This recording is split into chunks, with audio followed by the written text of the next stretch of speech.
மலராக இருந்தால் அவர்களின் மொழியில் நல்ல மனம் இருக்கும்.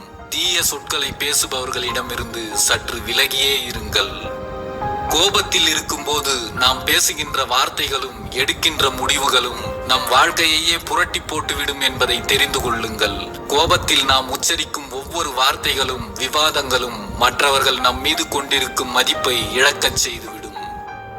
யாரேனும் உங்களை வெறுத்து ஒதுக்கினால் கவலை கொள்ளாதீர்கள். சிலரின் நிராகரிப்புகள் தான் இங்கு பல பேரை உயர்ந்த இடத்திற்கு அழைத்து சென்று கொண்டிருக்கிறது.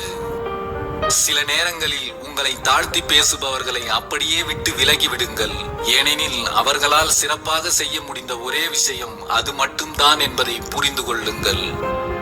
எது ஒன்றும் தனக்கு நிகழாதவரை இங்கு எல்லாமே எல்லோருக்கும் வேடிக்கையாகத்தான் தெரியும் என்பதை புரிந்து கொள்ளுங்கள்.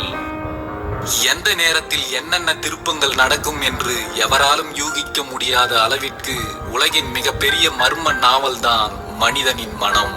யார் மனதில் என்ன இருக்கிறது என்று யாருக்கும் தெரியாது. இங்கு பல பேரின் முக்கியமான வேலை அடுத்தவரின் குறைகளை கண்டுபிடிப்பதுதான் என்பதை புரிந்து கொள்ளுங்கள். அவர்களின் வேலையை அவர்கள் சிறப்பாக செய்யட்டும். உண்மையில் உங்களிடம் குறை இருந்தால் அதை சரி செய்து கொள்ளுங்கள். இல்லையேல் குறை சொல்பவர்களை அப்படியே கடந்து சென்று விடுங்கள். அவர்களை மாற்ற நினைத்தால் நமக்கு அவமானம்தான் மிஞ்சும். அழும்போது தனியாக அழு, சிரிக்கும் போது நண்பர்களோடு சிரி. கூட்டத்தில் அழுதால் நடிப்பு என்பார்கள், தனியாக சிரித்தால் பைத்தியம் என்பார்கள். தாமாக தன் தவறை உணராத எவரையும் நாமாக திருத்திவிட முடியாது என்பதை தெரிந்து கொள்ளுங்கள்.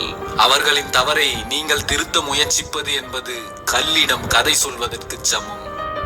பிறருக்கு நீ இன்பம் தருகிறாயோ இல்லையோ, யாருக்கும் துன்பம் தராமல் இருந்தால் போதும்.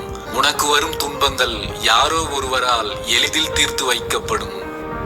நிதானம் தவறினால் நிம்மதி இல்லை, வாக்கு தவறினால் மரியாதை இல்லை, சிந்தனை தவறினால் சிறப்புகள் இல்லை, கவலைகளே இல்லாத மனிதனும் இல்லை என்பதை வாழ்க்கை சில வழிகளை கடந்த பிறகுதான் புரிய வைக்கிறது. எல்லாவற்றையும் அனுபவிக்க வேண்டும் என்று எண்ணாமல் சிலவற்றை அப்படியே ரசித்துவிட்டு கடந்து போக கற்றுக்கொண்டால் வாழ்க்கை எங்கும் இன்பம் இருக்கிறதோ இல்லையோ சில துன்பங்கள் இல்லாமல் வாழ்ந்துவிட்டு போக முடியும். எப்போதும் தூய எண்ணங்களை கொண்டிருங்கள். ஏனென்றால் உங்கள் எண்ணங்களின் பிரதிபலிப்பு தான் நீங்கள் வாழ்ந்து கொண்டிருக்கும் இந்த வாழ்க்கை. ஒன்றை கவனித்து பாருங்கள். நாம் அனைவரும் சிறு சிறு துன்பங்களை மட்டும் புலம்பி தீர்த்து கொண்டிருக்கிறோம். ஆனால் பெரிய துன்பங்களை மௌனமாகவும் எளிதாகவும் கடந்து சென்று விடுகிறோம். எந்த எதிர்பார்ப்புமே இல்லாமல் உங்களை நேசிப்பவர்களுக்கு மதிப்பு கொடுங்கள். அதுதான் எல்லோரிடத்திலும் உங்கள் மதிப்பை உயர்த்தும். மனிதனின் உண்மையான அழகு என்பது சக மனிதனை மதிக்கின்ற போதுதான் வெளிப்படும் என்பதை புரிந்து கொள்ளுங்கள். எந்த அளவிற்கு சம்பாதித்து வைக்கிறோம் என்பது பெருமை அல்ல.